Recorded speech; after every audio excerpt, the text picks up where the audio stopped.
Şu xalqdan nimani kutasiz? Nimani kutasiz? Hech narsa qilmaydi. Qo'ldan kelmaydi. Chet elda hech bo'lmasa 20 ta chet elda bo'lsa o'zbek 20 tomonda bir-birini yomonlaydi. Men borib ko'raman, gaplashaman.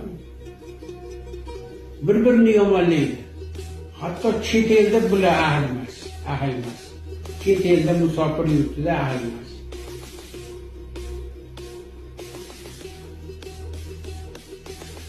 Ahillik bo'lmasa hech narsa bo'lmaydi. Bizda dindorlar bunaqa. Misol Qur'on bor, Qur'onga atrofida yig'ilish kerak. Bular Shunchaki atrofida yig'ilishadi bular. bir-birini yomonlaydi. Bir-birini ko'ra olmaydi.